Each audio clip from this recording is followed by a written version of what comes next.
The Mavericks got the Rockets number as Max Christie and the boys take out Kevin Durant in Houston. We'll break it all down coming up next on the DLLS Mavs postgame show.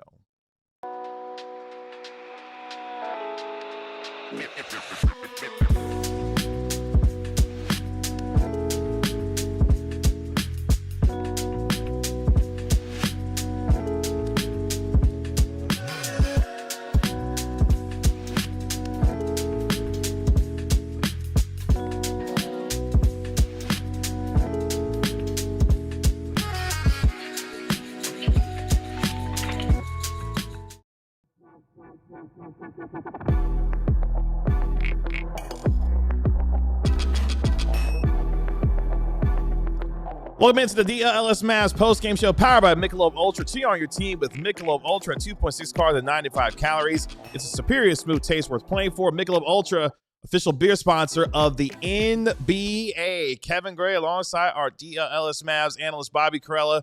We are DLLS Mavs, your favorite guys, come your favorite team, especially when they beat up on the Houston Rockets as the Mavericks get the 110-104 win at the AAC to snap their 4-game losing streak. Max Christie putting on a show tonight, goes 10 of 13 from the field, 24 points. Anthony Davis, a monster night, 26 points, 12 rebounds, not 1, not 2, not 3, not 4, but 5 Tari Eason blocks tonight as the Dallas Mavericks take out Houston to get a nice win at home. Yes. So I thought you were about to ask me a question. No. Your one big takeaway is what, Bobby Carell? My one big takeaway, Tanner, can you scroll up and find Luke Burns' comment from before the show started? I don't know if it's in Tanner's doing probably 75. He's busy. He's got a lot of stuff going on right now.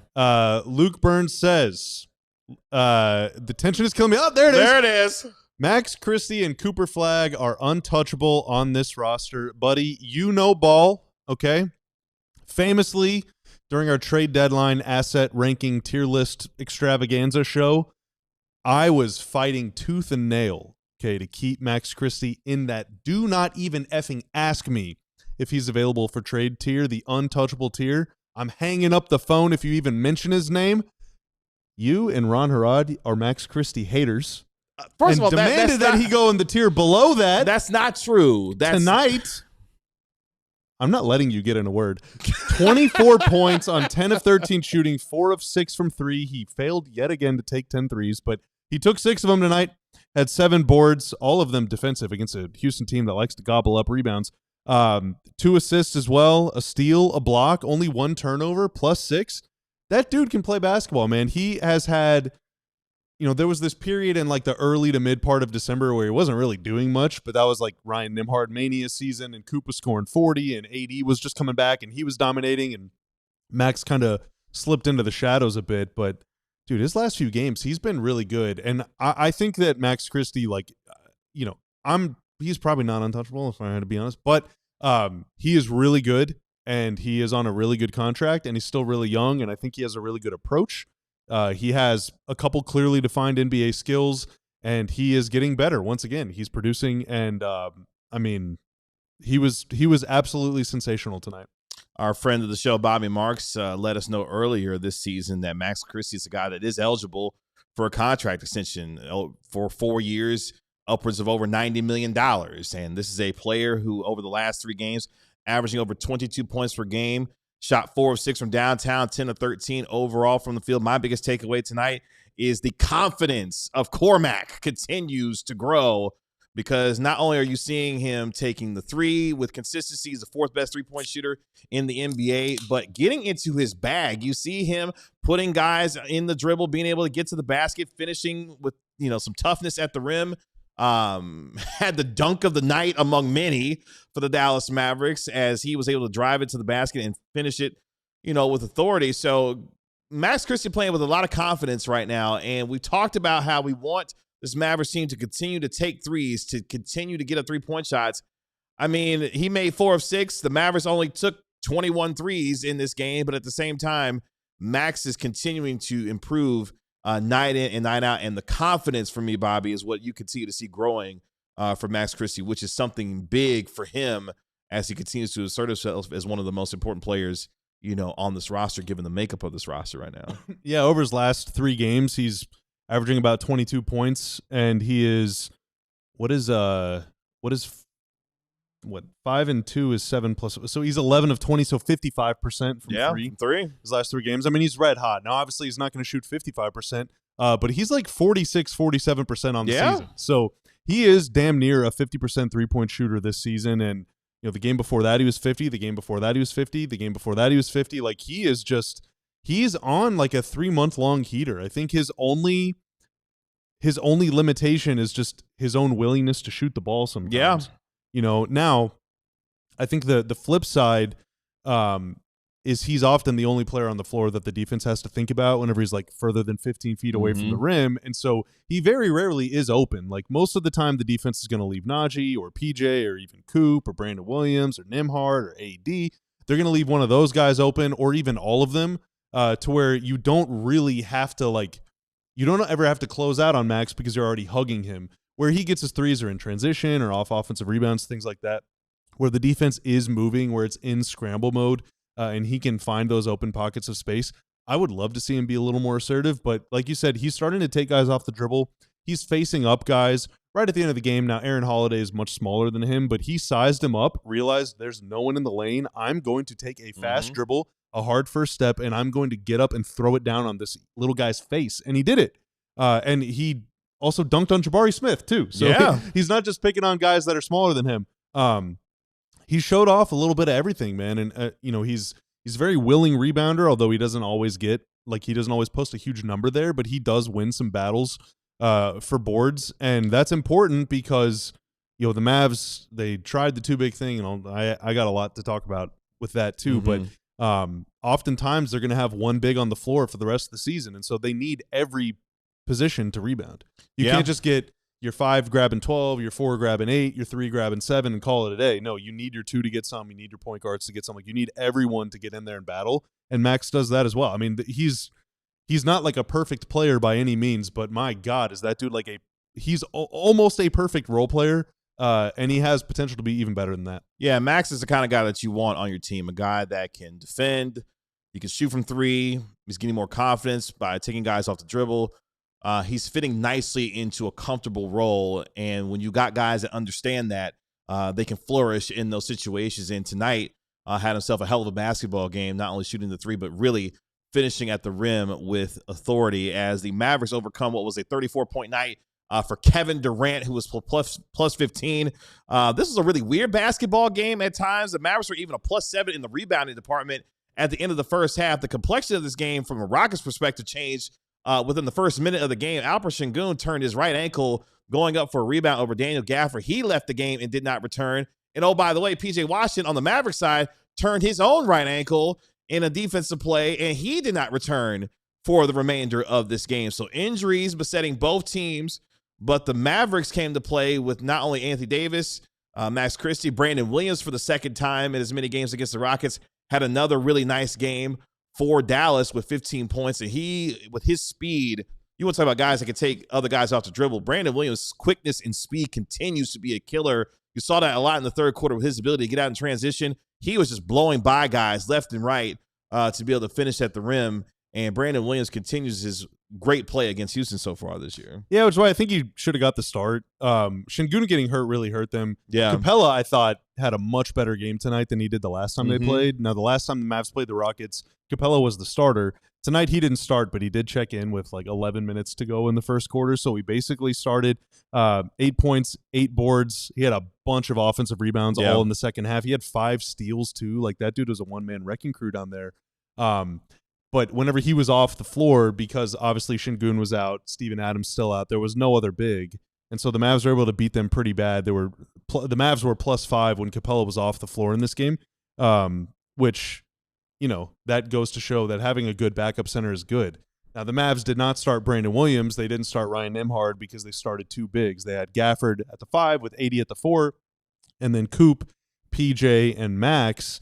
And the 2 big lineups tonight, it played, what, like 8 minutes or 9 minutes? Yeah. It was -13. It was -9 in the first quarter in about 5 minutes, and it was -4 in the third quarter. in about, it was like 4.5 minutes before Brandon Williams checked in off the bench. It's just not a good lineup, man. And against a team like Houston, like I get they have grabbed, what we said on the pregame show, they've grabbed almost half of the available offensive rebounds during their 4-game win streak. So you definitely want size in there and, bodies and length that can go up and rebound and keep them off the offensive glass. But you also have to score, and Houston is one of the most efficient offenses in the league. And the Mavs are just not scoring, and they weren't getting stops either. They were committing a lot of turnovers because Coop was at the one. Coop had 2 turnovers in the first 4 minutes before picking up a second foul, and he had to sit down. So everyone was playing out of position again, and the Mavs fell down by 11 points in the first quarter.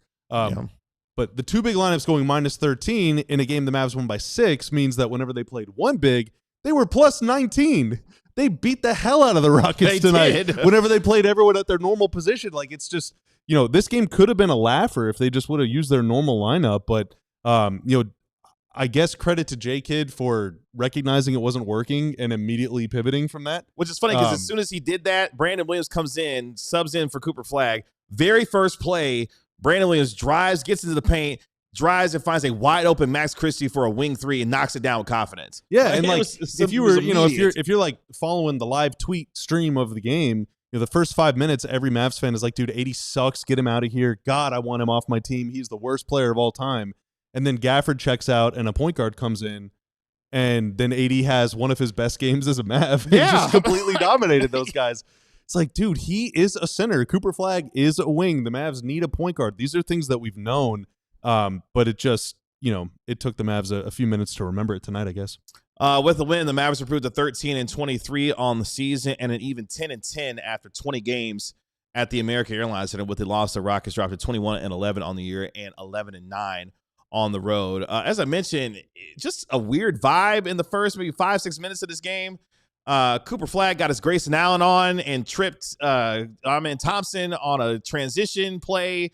He earned a flagrant foul. He actually had 2 fouls in the first 4 minutes of this game. But the Mavericks, to their credit, in a game of runs in that first quarter, found themselves getting back and climbing back into the game where it really could have got out of hand in that first quarter and really started to turn things around from there to really give themselves a chance to be in this game. And then by the time we got to the third quarter, who is that? Is that Troy Murphy? Oh, wow. Yeah, let's go. I thought that was a made up a player or something. I was like, who is that in that jersey? He was like the 14th backup power forward the Mavs tried to find for Dirk over the years. Former Notre Dame Fighting Irish great, Trey Murphy. Not to be confused with Trey Murphy. The third from the New Orleans Pelicans. The Mavs overall tonight shot 55% from the field, over 38% from 3. As I mentioned, only took 21 threes, but Max Christie knocking down 4 of the 6 that he took. That'll work. The Mavericks eventually got out-rebounded by the Rockets. I mean, the Rockets did a lot of that offensive rebounding work, especially in the fourth quarter, where at one point it felt like they got like 5-6 offensive rebounds in one possession, but couldn't necessarily capitalize on it. Even in assists, Mavericks had 15 turnovers in this game. The Rockets, who have been pretty turnover-prone this year, only had 9 in this game. But you see the difference in the field goals. The Rockets could not buy a bucket to save their lives, especially from downtown. They were really good in the Kevin Durant minutes. Kevin Durant picked up not 1, not 2, not 3, 4 fouls in the first half. Did not wind up getting another foul for the rest of the game in the second half. But that was part of the weirdness of tonight's game. You had the early flagrant foul on Cooper, 2 fouls in 4 minutes. Kevin Durant picking up 4 fouls, a lot of stoppages in play. It was just a really clunky first half in a lot of ways, which made for a not enjoyable watching experience for the first, 24 minutes of tonight's game. Yeah, and the Rockets did get a lot of offensive rebounds. They had 17, but the Mavs had 45 defensive rebounds. So 45 out of 62 is right at 72.5% as a defensive rebound percentage. So the number of available defensive rebounds that you get. Now, 72.5 a couple years ago would have been like the worst mark in the NBA, basically. This year, if you rebound 72% of your available defensive rebounds, you are leading the NBA. Oh, wow. So the Mavs had an NBA-leading defensive rebounding performance tonight against the best offensive rebounding team in the league. And that's with playing only 1 big for most of the game. There was PJ didn't even play at all, I think, after the first quarter. After the first quarter, he was done, yeah. And so PJ's your 4. So they basically had no real power forward and only 1 big on the floor for like 40 minutes of the game against the best offensive rebounding team of all time and put together a league-leading number, which is really, really impressive. But the flip side of that is they only had 2 offensive rebounds, the Mavs. Yeah.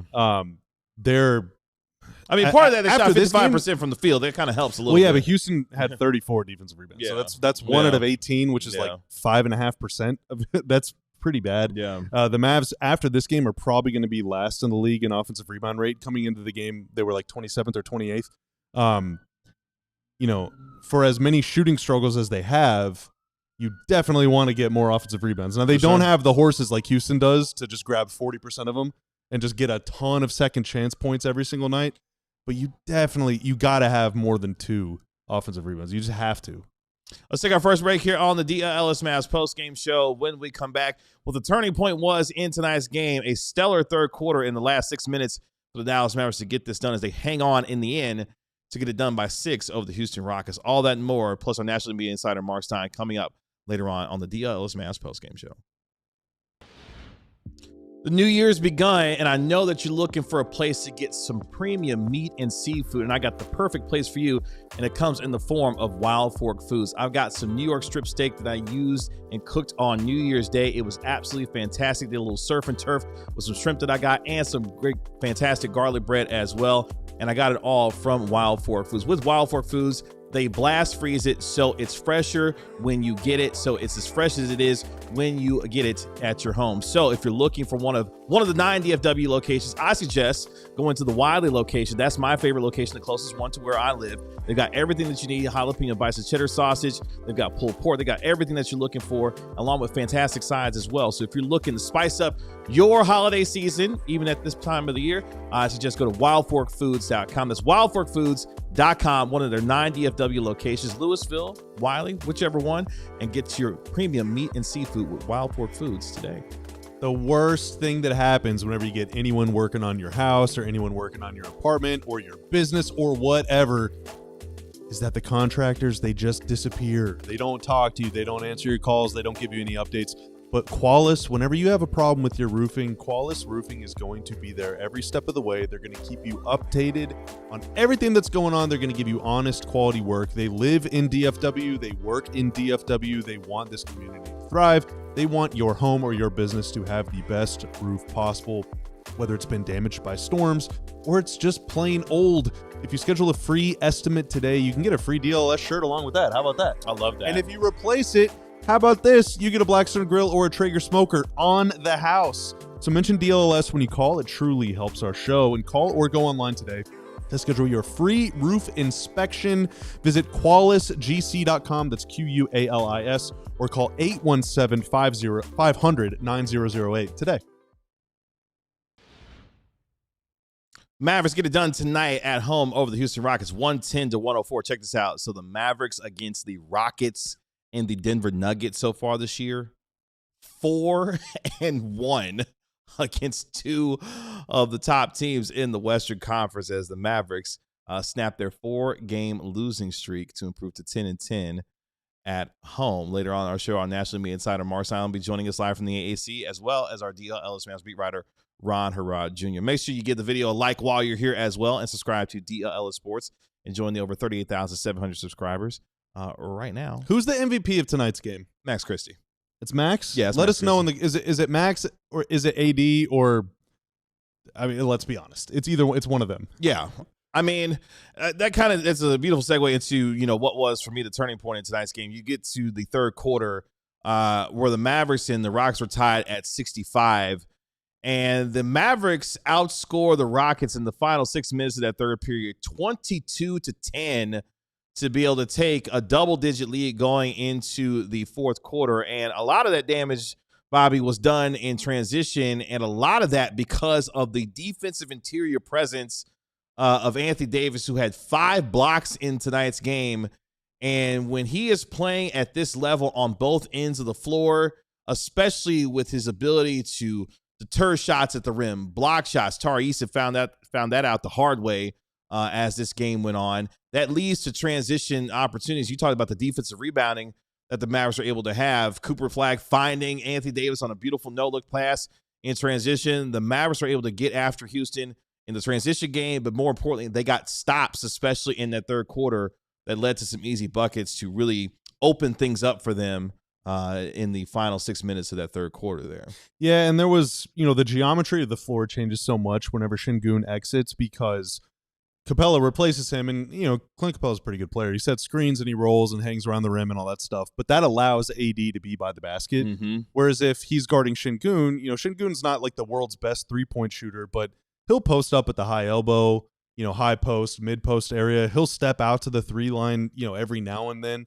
And so that's pulling AD at least a little bit away from the rim.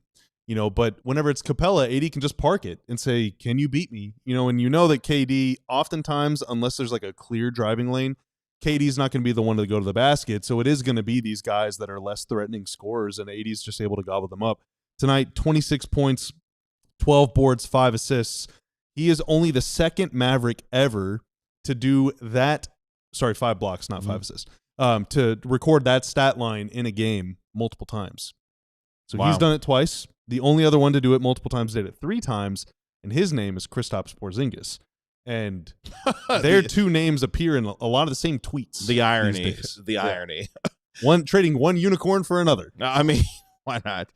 As Anthony Davis put his stamp on this game, in fact, that third quarter that we talked about where the Mavericks led 87-75 at the end of 3. Check this out. Brandon Williams, Anthony Davis, Max Christie went a combined 11 of 13 from the field for the 23 of the 30 points that the Mavericks scored in that third period. Again, it was a Max Christie type of night with not only his ability to knock down threes, but I thought really putting his confidence in his ability to take guys off the dribble that led to some easy buckets for him.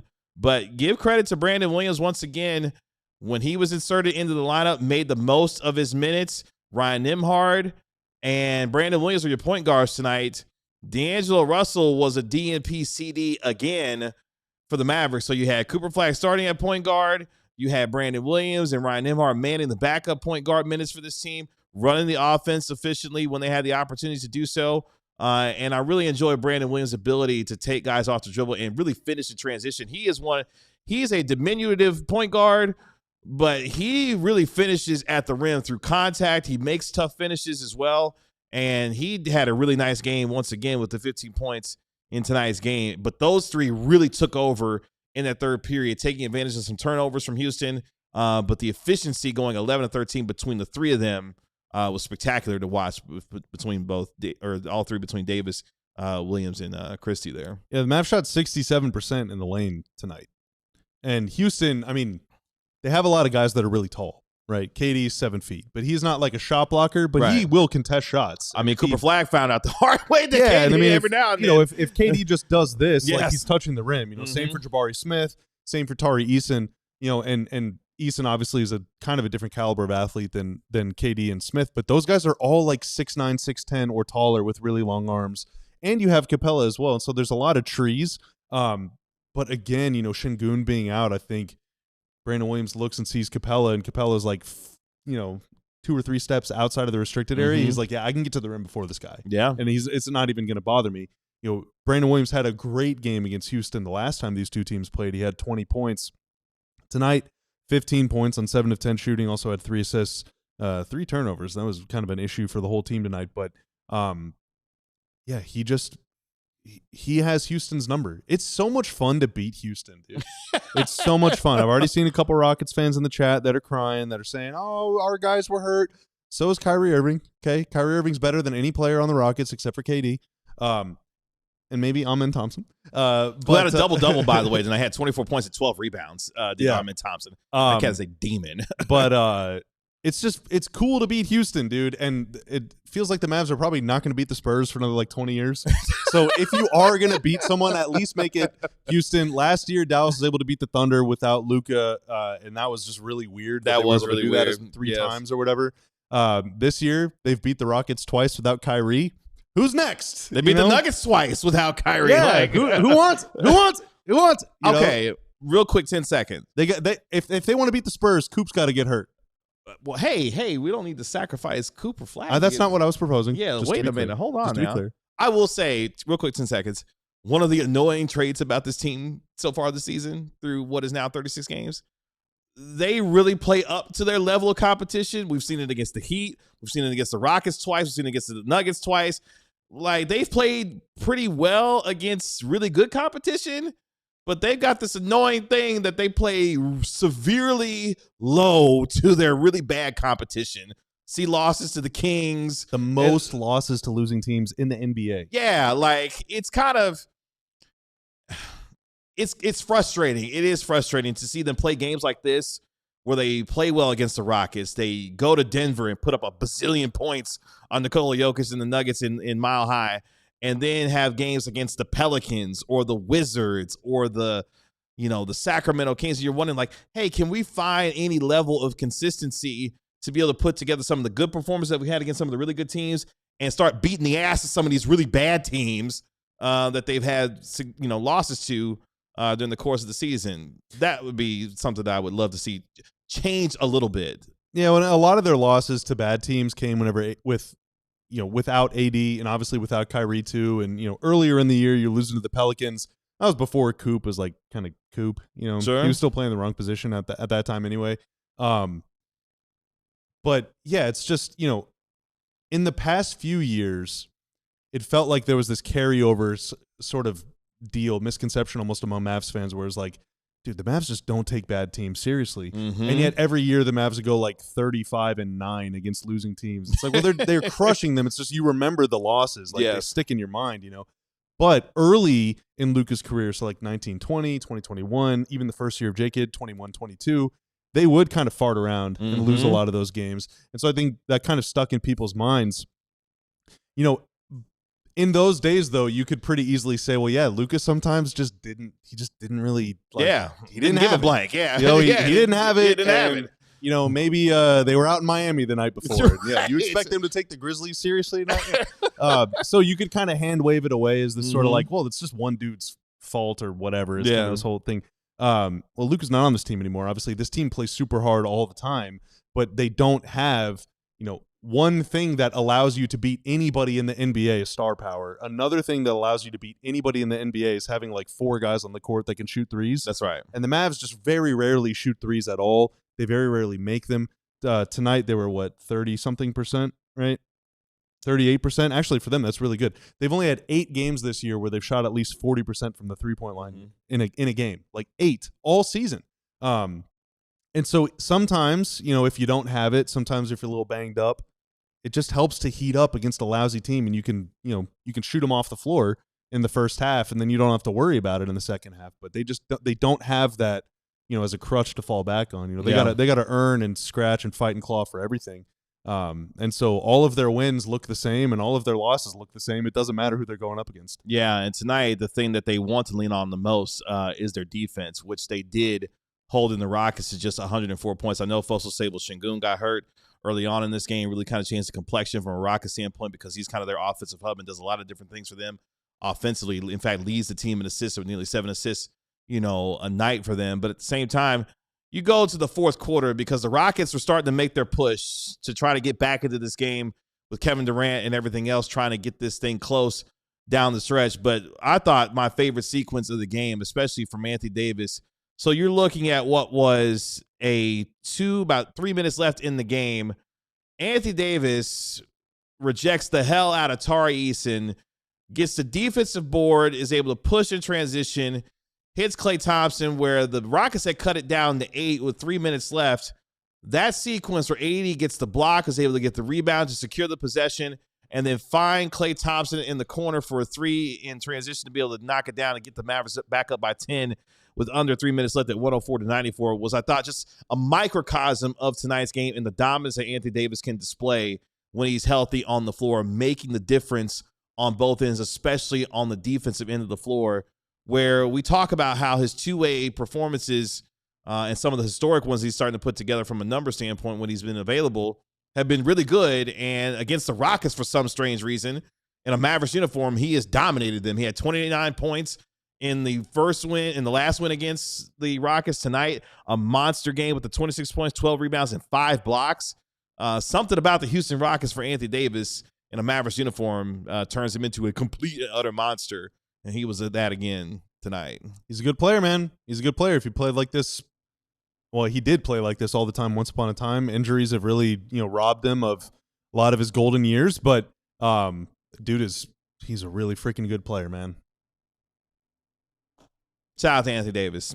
I mean, he's been in the trade rumors, will continue to be in trade rumors as we're about to be officially a month away from the NBA trade deadline on Monday, but put together a really, really good performance on both ends to be able to help the Mavericks snap their 4-game losing streak. Let's take our next break here on the DLLS Mavs post-game show. When we come back, we welcome in our DLLS Mavs beat writer, Harrod Jr., live from the AAC to get his thoughts on tonight's win and what Jason Kidd and others had to say about tonight as well. All that and more coming up next.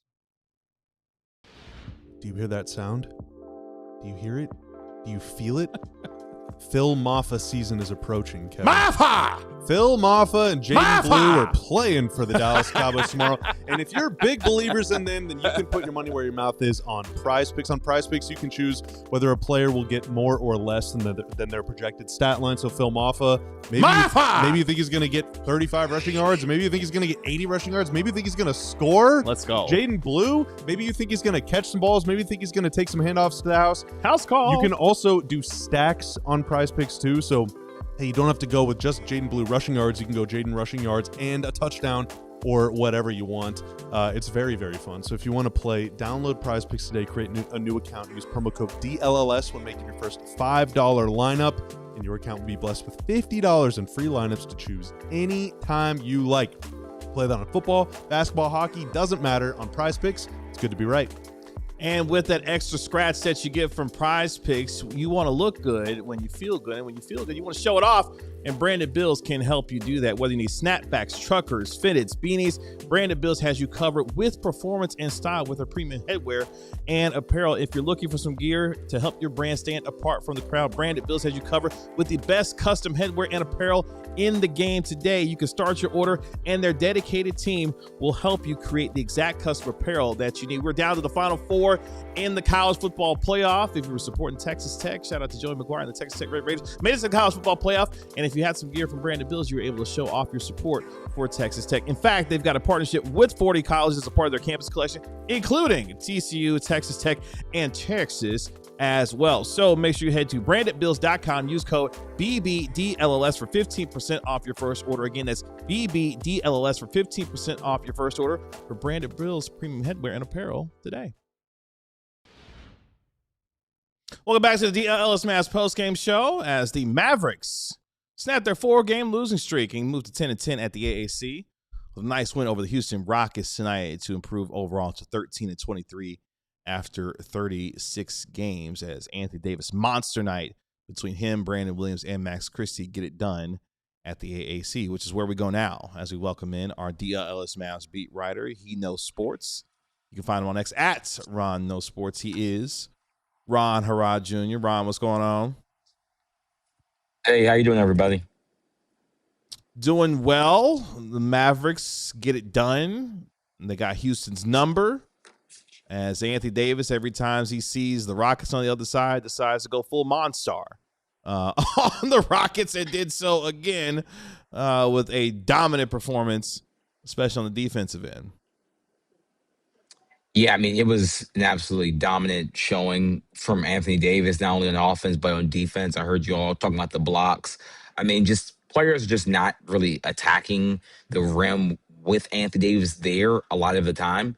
You have crazy players like Amen Thompson that are basically scared of no one in the league. But besides players like that, it's going to deter players from even attempting shots around the rim.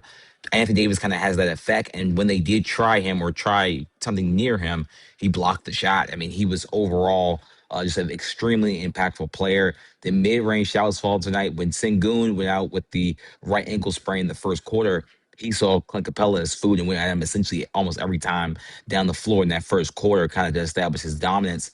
And that kind of helped open up the floor for a lot of the other Mavs players. And Jason Kidd got him more post touches because he didn't think that they did a good enough job tonight, even with his good game.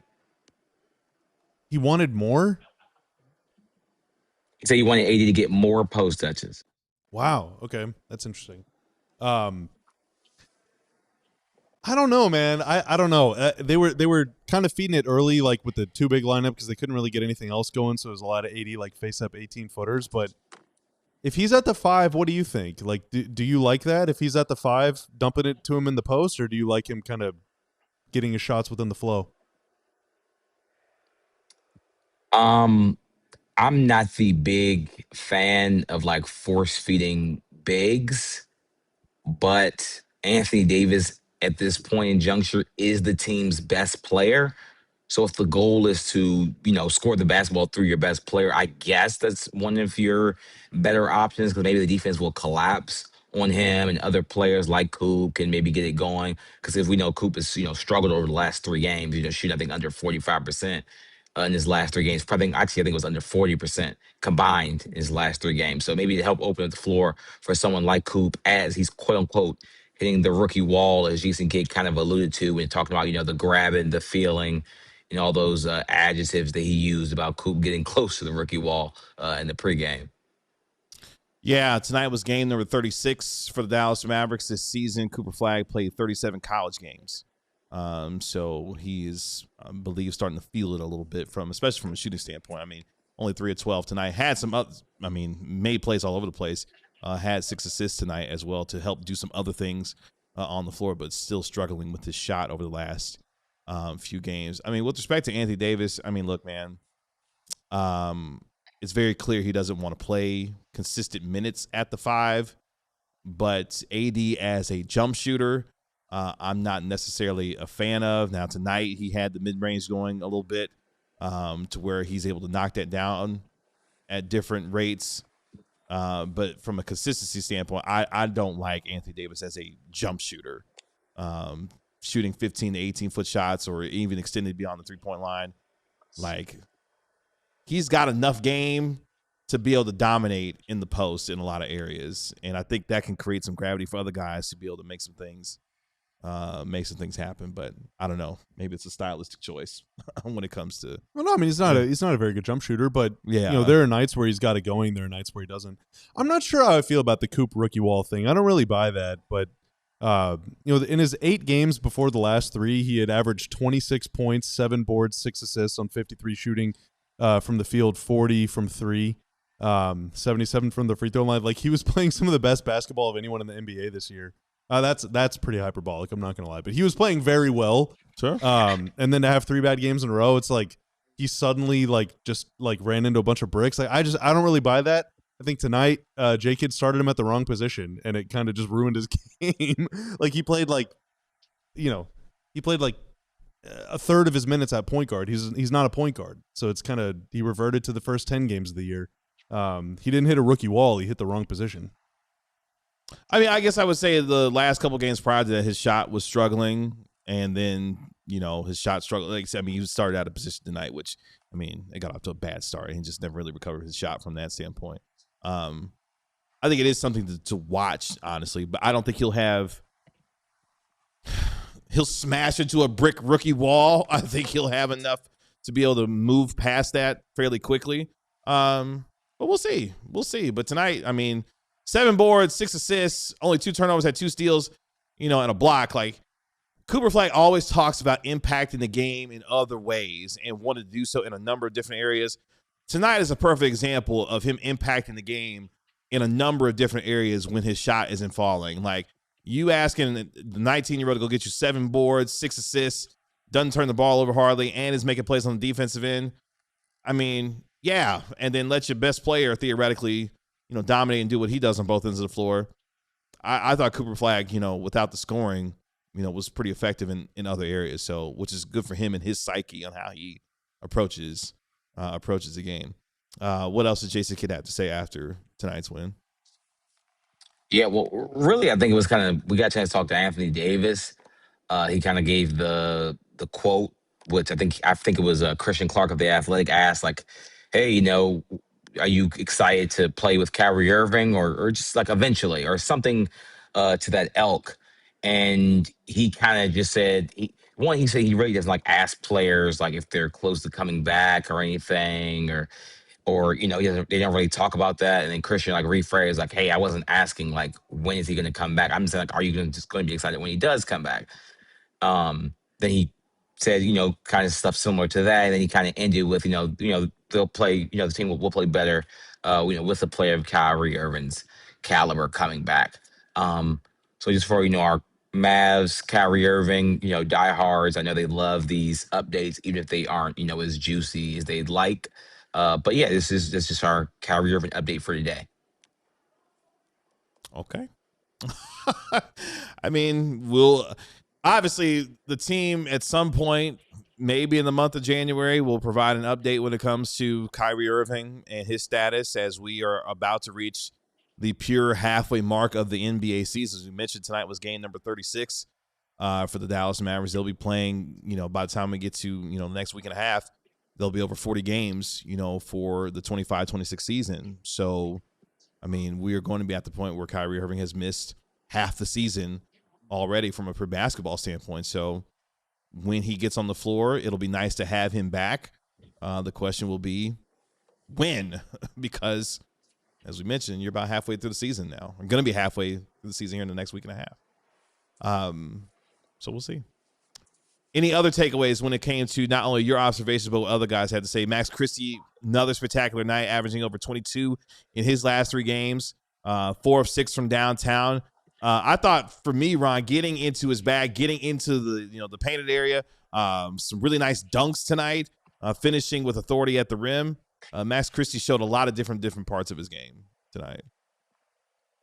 Yeah, I think he's on the podium right now. I'm missing him, but overall, I think he played really well. One of the best games he's had this season, like you said, with the aggressiveness.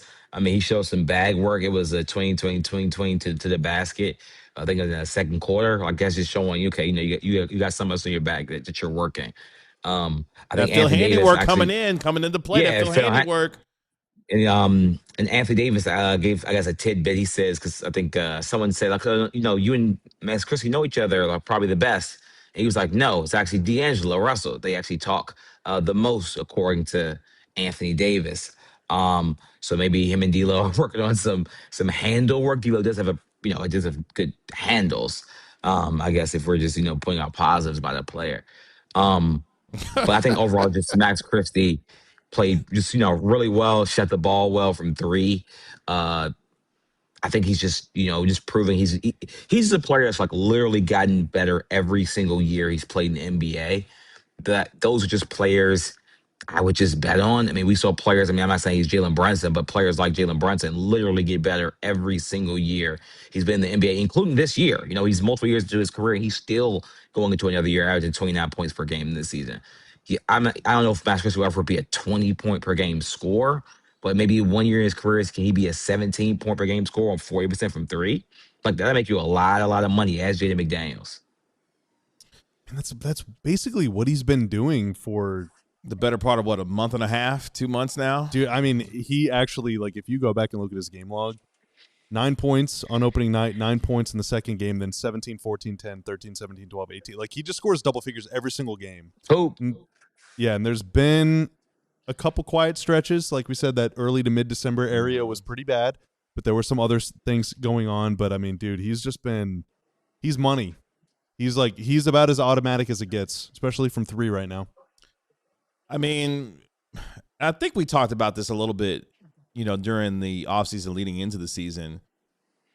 Best case scenario for Max Christie, and with all due respect to the 4-time NBA champion, second greatest shooter in NBA history, this is kind of what you wanted to see from Max Christie, a guy who's on a cheaper contract, kind of ascending into that type of role where he can come off the bench, be an instant scorer, whether he's in the starting lineup or off the bench, being an instant scorer, a knockdown shooter from 3, giving you some 3-and-D component, which he can provide, and giving you some real value with the kind of player that he is, and kind of being that Klay Thompson replacement at some point. With all due respect to Klay making $17, $18 million, a season, Max Christie, he's given the kind of things that you want out of a Klay Thompson, and doing so with more athleticism at this stage in his career, obviously because he's just younger.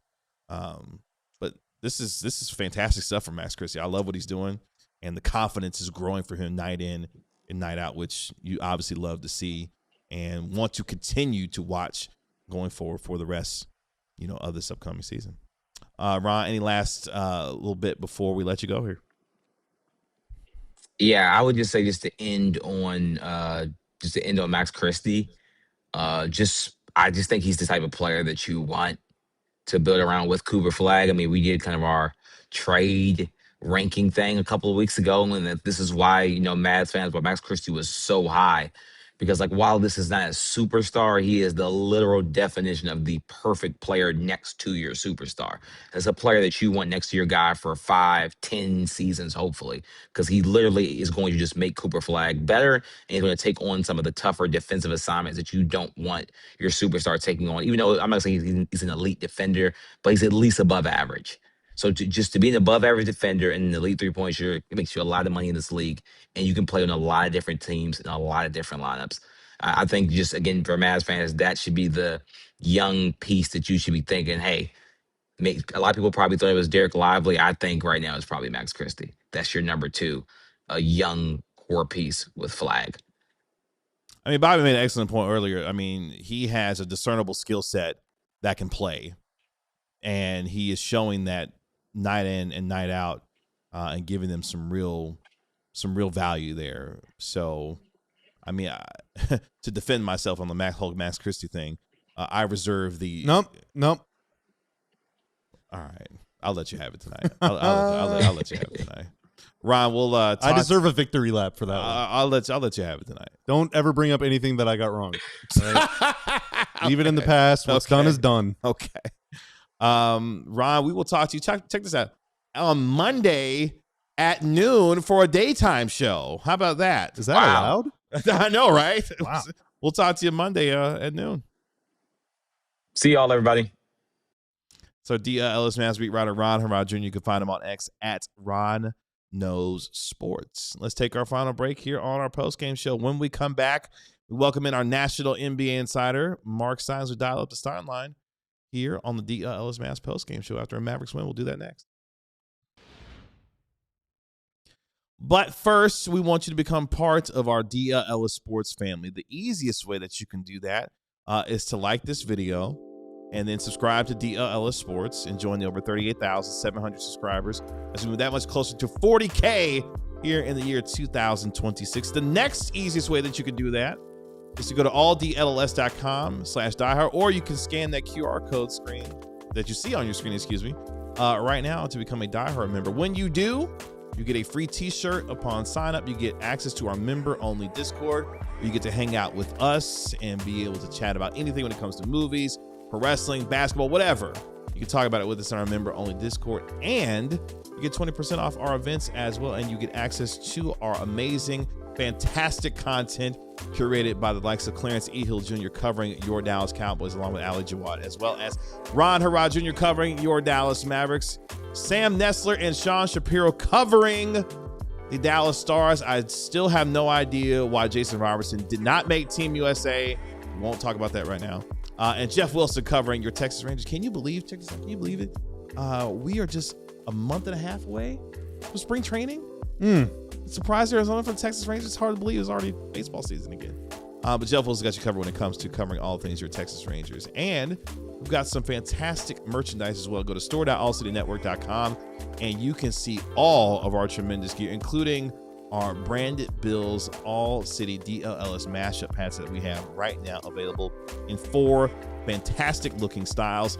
So make sure that you check that out right now at store.allcitynetwork.com or All City Headwear with our brand new styles. And you can get some fantastic merchandise, including that shirt that you see. Speaking of the Stars, shout out to Jake Ottinger as we celebrate Otter making Team USA as one of the goaltenders for Team USA, trying to win the. He shouldn't have been the only one to make it.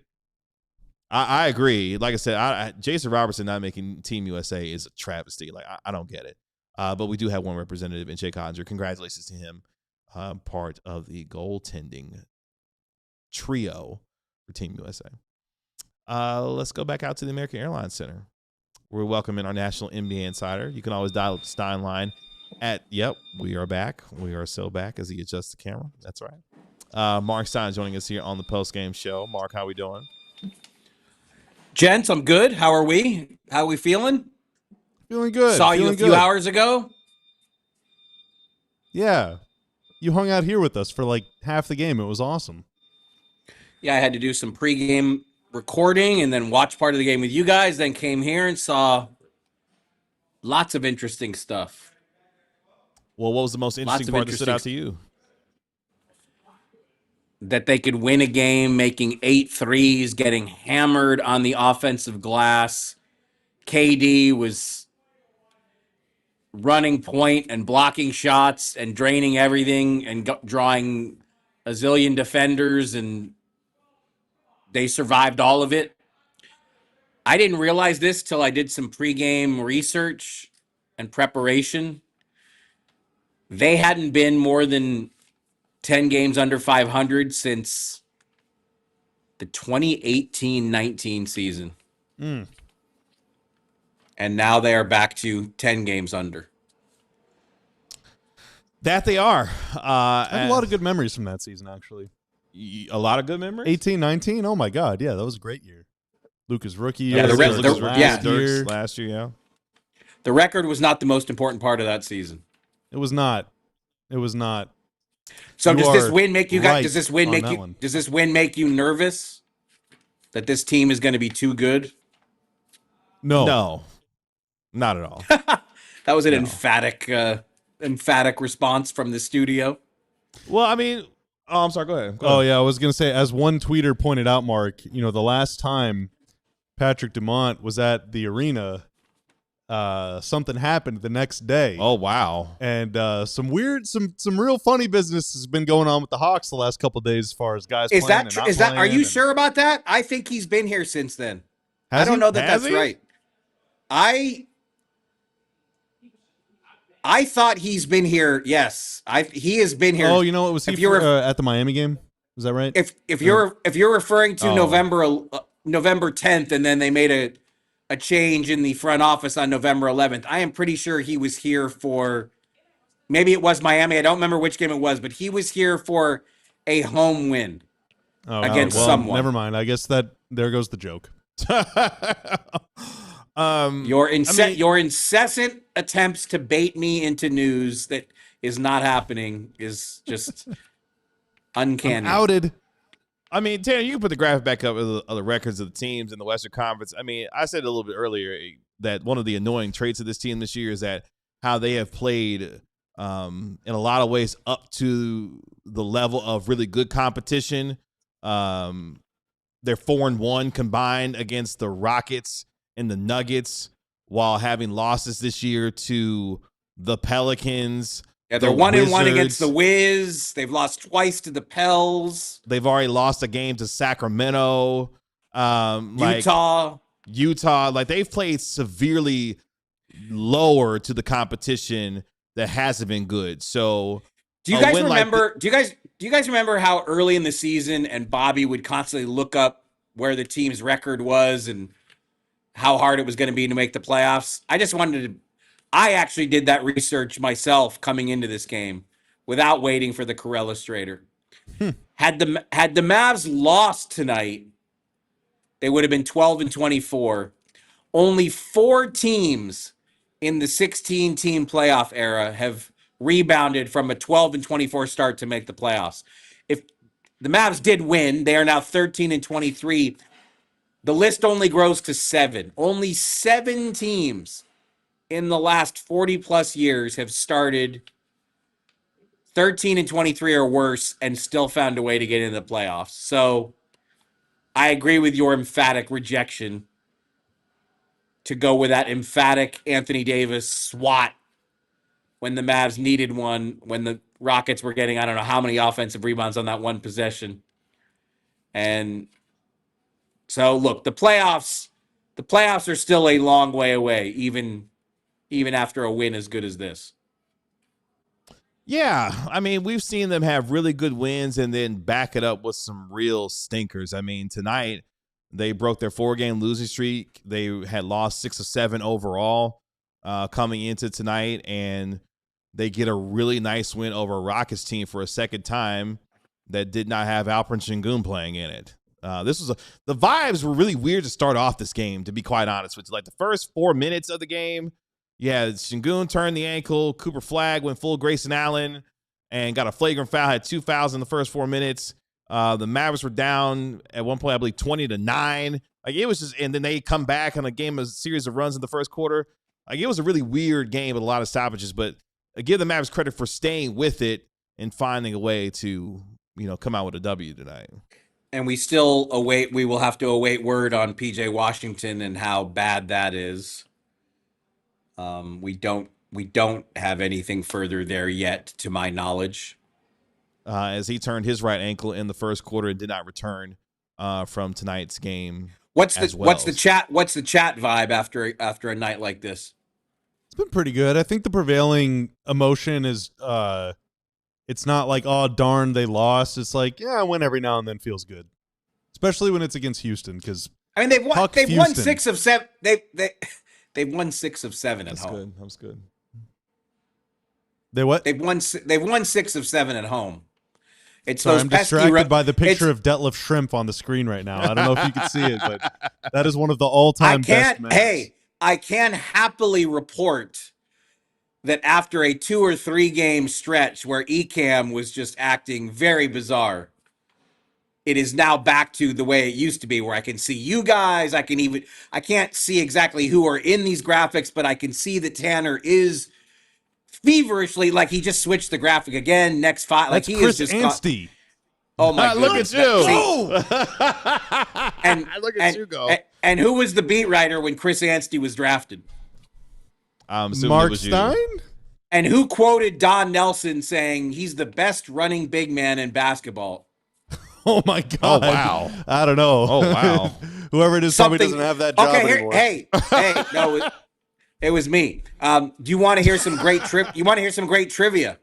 Yes, absolutely. What current team president was Chris Anstey's agent when he was drafted by the Mavericks? What? Say that again? What current NBA team president was Chris Anstey's agent when he was drafted by the Mavericks? I'm gonna guess Leon Rose, but that is a very good guess. And in those days, my next guess was gonna be Arn Tellem, but I don't think he's still the president of anything, right? In those days, Leon Rose was very excited to talk about Chris Anstey. Oh, I mean, who wouldn't be? Chris Anstey, one of my all-time favorites. Shout out to the big Australian. The best running big man in the NBA was why Don Nelson drafted him. Famously got into it with Dennis Rodman. That endeared him to Mavs fans. That's right. That was Luke Byrne was the one who wanted Chris. Nice. Shout out to Luke. Shocker that would be the Australian. There you go. Direct from the central coast of Australia, we get that.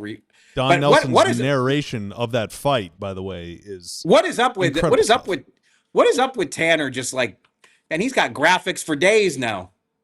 Hey, he's a content machine, dude. He's getting into his Max Christie bag, okay? He's got all the bags of tricks nowadays, man. Let him do his thing. I am so happy that Ecam is back. Look at this. This guy's he's trolling me. But I love that. I don't know who's in the graphic, but I know that there is a new graphic on the screen. So I'm happy that I'm the great Sagana job. Sagana buckets. Wow, that's right. Shut Tim Duncan down in overtime of a Game 7 road win. Tony Parker wanted no part. In the best series of basketball ever played. Tony Parker wanted no part of Ghana buckets when he was on those attacks. Absolutely not. Absolutely not. It does say, though, Ryan Nembhard has 21 games left before his games run out. Now, normally we ask you for some trade rumors, but we're kind of running out of time, and I don't know if much changed tonight. But Nembhard, nothing has changed tonight. The Mavs are able to their ability to sign a player is coming up soon, right? Isn't it like mid-January or is it late January or 15th, something like that? Yes, but typically what you see with these situations, because there's a lot of teams that are in this position where they have a two-way and they've got to convert them. You know, Pat Spencer with the Warriors, Spencer Jones with the Nuggets. I mean, Caleb Love is just lighting it up for Portland now. Like all these guys have to be converted to standard deals if you want to be able to have them in the playoffs. But I think in the Mavs case, so it says Ryan has 21 games left. That's right. So 21 games does get you past the trade deadline. I don't want to sit here and say absolutely positively this is the way the Mavs are going to play it.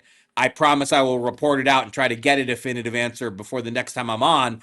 But I think in general, teams are like, let's get to the deadline. Let's make the moves we have to make. Let's see where the roster is and then address it. Like the Mavs don't have to do it right this second, but yeah, I mean, they've got the situation where Exum is on the roster but can't play. You know, D'Lo is on the roster but out of favor. One way or the other, they're going to convert him, but there's a lot of stuff that has to be. There are a lot of ground balls that have to be run out these days. To satisfy everyone's curiosity, there are 16 games between, I guess 15, because the 16th game is the day of the deadline, which technically doesn't really count, but legally probably does. So either 15 or 16 games between now and deadline day. Right. So the point is, you want to keep your roster options open between now and the deadline because you never know what might come up. Makes sense. What else does chat want to know? Well, GM Ben wants to know something. What? Okay. I was just in a good mood. What happened? What does he want? What does he want? Well, I'm gonna help you out with this one because he got a lot to say for a team that doesn't have a manager right now. Chelsea 2-1 over City tomorrow. Like y'all got a manager for this? They lost their manager. Good one. Thanks, KG. That was good. Thanks for having my back. Yeah, managers. They fired their manager? Yeah. Why they're fifth? This is what 2-3 days ago. Dude, Palace down to 11th now. What the hell happened to my Eagles? January 1 was about. Come on, man. Y'all beat us early this year. Not sure about January that. 1 was about. January 1 was about 5 minutes old when there was a managerial change at Chelsea. Yeah, like that was a few days ago. Are they over D'Angelo Russell? Like, is that a done deal here? Like another DNP-CD for him tonight? I mean, I don't know that it can be said with permanence, but I mean, this is the way it's playing out. I mean, you know, B. Will is getting more minutes than anyone at this point. You know, I would say he's probably leading the race. I mean, obviously today they're playing Houston, which enabled them to go back to the double big comfortably. And in that situation, you know, obviously all the headlines are blaring, Cooper back at the point, but you know, he's the point guard because he's the best option to be the point guard when they go with that alignment. Yeah, it's an issue, man. But you know what? The other issue is the 3-point volume. I mean, over the this feels like a zillion years ago. The first 3 games in December, the Mavs made, I think, an average of 16 threes in those games. And then in the 11 games since coming into tonight, they were only taking 25 and they were not making 16. And then tonight, what, 8 for 21 from deep? Only took 21, yeah. I mean, it's it is a hard way to win. But big Max Christie night, I'm sure chat's pumped about that. Yeah. Big Max Christie night. My question for anyone, does anyone in chat have a Max Christie jersey? You just gave me an idea. Okay, cool. The next time we talk to you will be on Monday, which will mark exactly 1 month from the NBA trade deadline. We know that your Sunday notes, I was about to say a really dumb statement, come out on Sunday, obviously. I went ahead and said it anyway. It's fine. I look forward to reading those. That's what I'm saying. Thank you for helping me get to land the plane on where I was going, which You're is anything that you want to tease. Ooh, yeah. For Sundays. Should Mavs fans subscribe to the newsletter? Should Mavericks fans be on alert for the Stein Sunday notes tomorrow? Sure. Wouldn't be a bad idea. All right. What time does Chelsea, that? How do people find that? How do people find that, Mark? City and Chelsea will play first, and then the notes will come out at some point in the afternoon. markstein.substack.com. It's a good value. It's good info. marcstein.substack.com. You know what? Tanner's on such a graphic run, which I greatly appreciate because I'll use his graphics in my newsletter often. Our pregame shows have been amazing because Tanner just out here just doing the whole pregame show without me having this. It's amazing. Emperor Tanner, it's his world. We just reside in it. How much you and Fisher be talking? Y'all talk like daily? How often do y'all talk? Of course. Every day. I just wondered like how the notes thing be working between the two y'all. Like, hey, I got this nugget on this. Sometimes. I mean, I prefer to do it where a certain notebook is his and then a certain notebook is mine. But this time of year, it won't be long. We'll be doing, we'll start doing notebooks together just because I think it's funny. Some GMs out there will say it's going to be quiet, and some GMs will say yes. Some GMs think it's going to be a quiet trade deadline, but others think it's going to be active. So we'll see whose forecast is correct.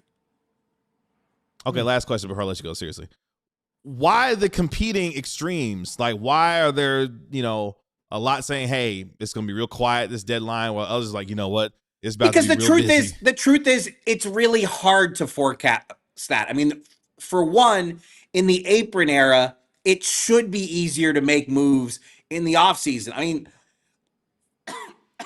last season it wasn't. I mean, the Luka trade was a one of one that is the most shocking trade we've ever seen in the NBA. So for starters, nobody could have predicted that.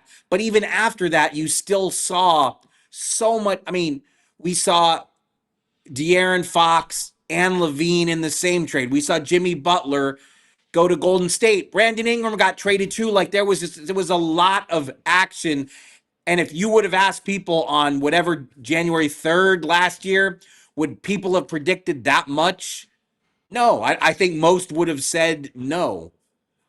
Because in the offseason, it's not just a matter of the increased flexibility you get roster-wise, your draft pick situation better, but also there's teams that come off playoff losses that might be more motivated to do things because of the way their season played out in the playoffs. So it's just theoretically easier for stuff to happen in May, June, and July. But I mean, again, last February was the wildest trade deadline I've ever seen. So I don't know how you can predict. As of right now, most people would say it's pretty quiet out there, but it's only January 3rd. The deadline is February 5th.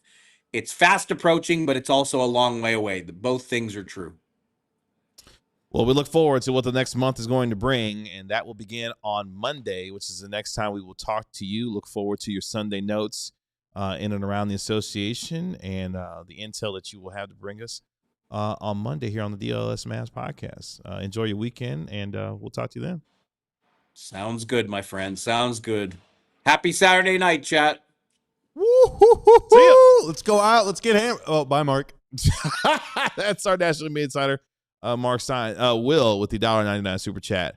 Max and Clay minute split needs to end ASAP. Trade Clay. I think that's easier said than done. Now, there was a stretch in the third quarter, or maybe it was the beginning of the fourth. I don't remember. I should have written it down. Where the Mavs had a point guard. It was Nembhard with Max and Clay and Coop, and I believe the 5 was Gafford. Maybe it was AD. Again, I should have written this down, but there was a lot going on in the studio tonight, all right? Just kidding. I was just sitting there just not writing stuff down. I was like, what the hell are you talking about? But there was point guard, big, Max, Clay, Coop all together. And I cannot remember many times this year where Clay and Max have played at the same time together. Usually it is just divided up. Yeah. But whenever you have two shooters on the floor, and that lineup, by the way, did well. Actually did all right. Imagine that. They should play together more often, I think. So, yeah, I agree. Don't split the minutes. Put them together. PLH. The legend. With the $1.99 super chat. We're winning our next 10 games and keeping AD. Ooh, bold prediction. What are their next 10 games anyway? Can you put the next 5 games up on the screen, Tanner? As the Oh, actually, you know what? They might. given what the way this team, what was the Dude. stats you had earlier against teams like So below 500? here's their next 7 games. All right, they play the Kings, the Jazz, who they've already both lost to, the Bulls, the Nets, the Nuggets, who they own, the Jazz, and the Jazz. Yeah, that's a pretty soft stretch of schedule. Yeah, which is why it's not going to happen. Yeah, so they're going to go 2-5. That's what I'm saying. Like, what this Mavericks team has showed us, they beat good teams. Yeah. They lose to sorry-ass basketball teams. They beat good teams not named the Thunder. Exactly. Like, the funniest one of this stretch is going to be the one on January 10th at Chicago. Shout out to our CHGO folks. Mavericks fans already getting ready for the AD showcase game between the Mavericks and the Bulls. You know what's going to happen is the Mavs are going to go 1-4 in the next 5, and the one is going to be the Nuggets, and they lose. The Interesting other that you 4. say that, because I don't know if you saw today, Aaron Gordon and Christian Brown are back, and apparently Nikola Jokic is trending to coming back faster than what was imagined. So the Nuggets, by the time we get to, I'm not saying Nikola Jokic is going to be back by that time. Yeah. But the Nuggets themselves will actually have most of their roster intact by the time they get to January 14th, which is kind of an interesting. Gordon being back is huge. Yeah, shout out to our guy Adam Maras, who is crying tears of joy. I'd say you can have Gordon Brown out there if Jokic isn't there. That your roster's not intact. Like, that dude is their team. No, I agree. I'm just saying, like, to have at one point Jamal Murray was one of the 5 starters only in the lineup for them. Like, you should have saw the starting lineup they ran up against Cleveland last night. Yeah, they won though, didn't they? No, they lost. Oh, they won their previous game. Yeah, they won the previous game. Yeah, they lost to Cleveland. It took a hell of an effort for Cleveland to come back to win that game. This season, real quick, Max Christie on the floor before tonight, 700 minutes. With Max on, Clay off. With Clay on, Max off, almost 500 minutes. Mm-hmm. With both off, almost 300 minutes. With both of them on, only 222 minutes, which over the course of 35 games or whatever is like 8 minutes a game, which is still higher than I would have thought. If I had to guess, most of them came at the beginning of the year when they were both coming off the bench. Mm-hmm. But the Mavs had a positive net rating in those minutes. And that was Those before 222 minutes? Yeah. Oh, okay. So Interesting. maybe they found something. But yeah, that's their next 5 games. They will be starting a 3-game road trip on Tuesday. Oh my gosh. Where the start time for that game, Tanner. Don't even say it. Don't even say I it. have to so people can tune in. The game will be at 10 p.m. Central Standard Time. And even that's a lie. Yeah, even because it'll probably be that's a about lie. 10. It'll be about 10:15 when the game actually starts. You know, Awful. just awful. Awful. Which means our pregame show will begin at 9:30 p.m. Central Standard Time, and then we have a daytime show afterwards. 10 p.m. start time is awful. 9:30 p.m. start for the pregame. Perfect. I love it. Oh, do you? It's a beautiful thing. Oh, really? Well, I'm going to tune in for the pregame show no matter what. No, you're gonna. I'm going to watch y'all do the pregame show You're from gonna home. be here. You're gonna be here. Like when you thought you was getting out of that. Okay. That's right, Arcane. 10 p.m. start time. That's right. That's right. That's right. But before that, on Monday, how about this alert? A daytime show for us on Monday. It feels like we haven't had a daytime show in, what, a month? That's been a long time. It's been since last year. Since last year. Stop. That's almost worse than the saying. It's the last time I'm going to do that joke this year. Okay. So we'll be back actually on Monday for our noon show. Noon. I have to remember that. I don't know what that's like to feel like doing a show at noon. But we will get you ready for the NBA trade deadline, which will be exactly 1 month away when we have that show on Monday at noon. Our National Media Insider Marc Stein will be joining us on that show as well. It's time for us to go. We really appreciate you joining us here on the DLLS Mavs post-game show as the Mavericks win 110-104 to get their 13th win of the season. Max Christie, Anthony Davis, Brandon Williams, fantastic nights for the Mavericks getting the win. Appreciate our guy Tanner making us look good and sound good as always. Thank you, sir. Happy New Year to you. Shout out to our National NBA Insider Marc Stein, our DLS Mavs beat writer Harrod Jr., both joining us live from the AAC.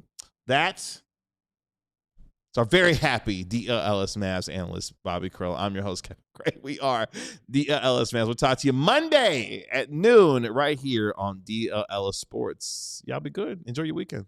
Peace. We all silly like the mayor.